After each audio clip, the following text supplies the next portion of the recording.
जय हिंद।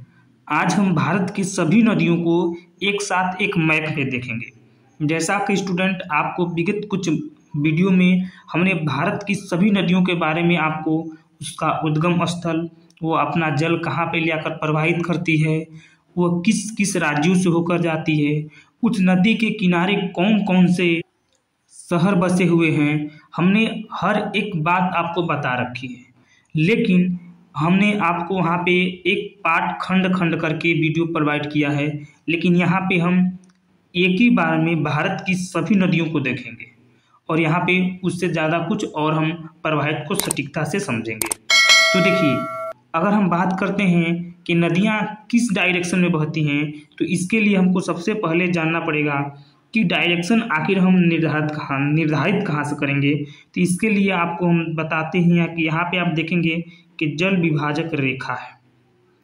अब जल विभाजक रेखा है तो जाहिर सी बात है कि इसके अगल बगल में जो बहेंगी वो नदियाँ उस डायरेक्शन में होगी।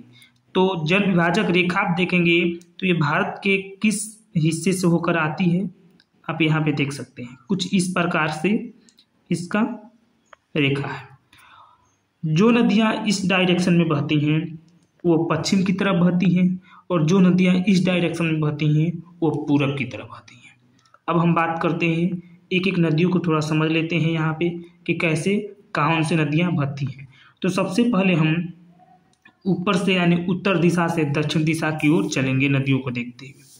तो सबसे अब उत्तर दिशा में आप देखेंगे तो आपको मिलेगा सिंधु नदी, आपको मिलेगा सिंधु नदी। यहाँ पे आप देखिए जरा, सिंधु नदी ये है आपका सिंधु नदी। और सिंधु नदी के नीचे आप देखेंगे, जैसे में सिंधु नदी देखेंगे आप तो सिंधु नदी का बहाव इस क्षेत्र में है, पाकिस्तान से होकर जा रही है। उसके नीचे आप देखेंगे तो झेलम नदी है, उसके नीचे देखेंगे तो चेनाब नदी है, उसके नीचे देखेंगे तो रावी है और उसके नीचे सतलुज है। ये सारी नदियाँ सिंधु की सहायक नदियाँ हैं। और ब्यास नदी जो है जिसका उद्गम भारत में ही होता है और ख़त्म भी भारत में ही हो जाता है। बाकी सारे नदियों का उद्गम इधर चीन की तरफ से होता है। तो उम्मीद है कि आप सिंधु नदी तंत्र के बारे में, हालांकि हमने सिंधु नदी तंत्र के बारे में पूरा एक सटीक वीडियो बना के आपको दे दिया है। यहाँ पे हमने आपको बताया है कि सारे नदियों को एक साथ करके हम एक मैप पर देखेंगे। तो उत्तर दिशा की ये नदियाँ हो गई। अब थोड़े नीचे आते हैं, थोड़े नीचे में हम देखेंगे तो इम्पोर्टेंट हमारी नदी हो जाती है गंगा नदी। इसे हम थोड़ी देर के लिए मिटा देते हैं स्टूडेंट। तो देखेंगे आप नीचे गंगा नदी हो जाती है। ये रही हमारा गंगा नदी जो कि गंगोत्री से निकलती है।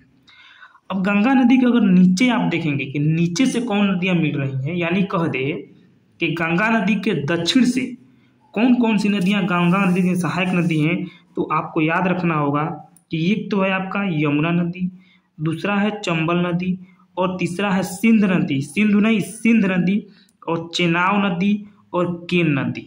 ठीक है, ये नदी और इधर सोन नदी है जो कि बहुत थोड़ा लास्ट में पड़ जाती है।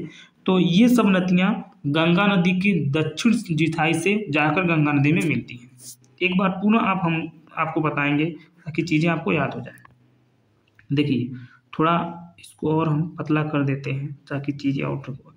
देखिए, गंगा नदी ये रहा, गंगा नदी के दक्षिण से आपको यमुना नदी, चंबल नदी, चंबल हम चेनाब कर दिए थे पहला, चंबल नदी, सिंध नदी, बेतवा नदी, केन नदी और सोन नदी। ठीक है, अब यदि हम बात करें कि गंगा नदी के उत्तर दिशा से कौन कौन नदियाँ मिल रही हैं, तो आपको याद रखना है कि शारदा नदी, गोमती नदी, घाघरा नदी, गंडक नदी और कोसी नदी। ये नदियाँ गंगा नदी की उत्तर दिशा से मिल रही हैं जो कि नेपाल की होकर आ रही हैं। और ये नदी बांग्लादेश में चली जाती है। और बांग्लादेश में इसी नदी में आप ब्रह्मपुत्र नदी को देखेंगे तो आके मिलती है।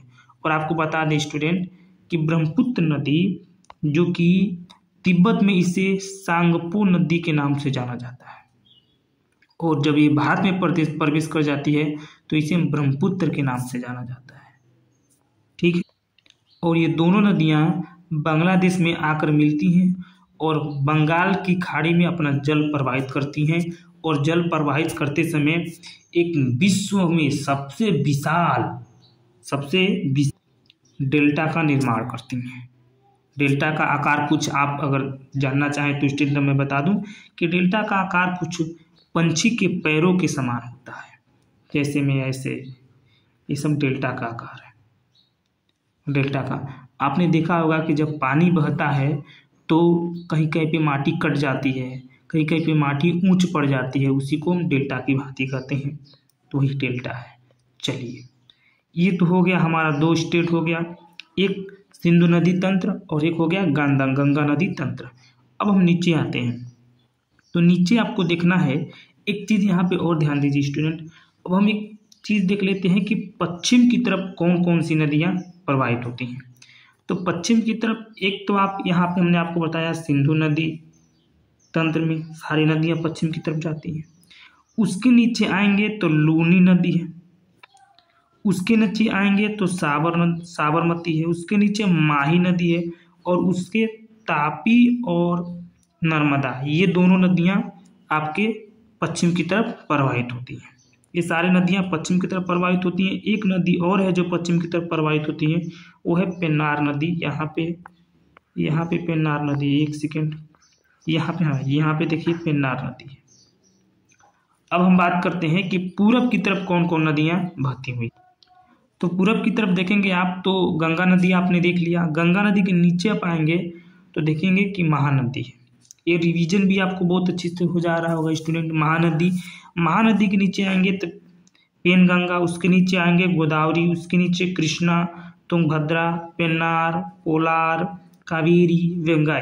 ये सारी नदियां बंगाल की खाड़ी में जाकर अपना जल प्रवाहित करती हैं। यानी आप एक रूप से कह सकते हैं कि यह नदियां ये सब डेल्टा का निर्माण करती है।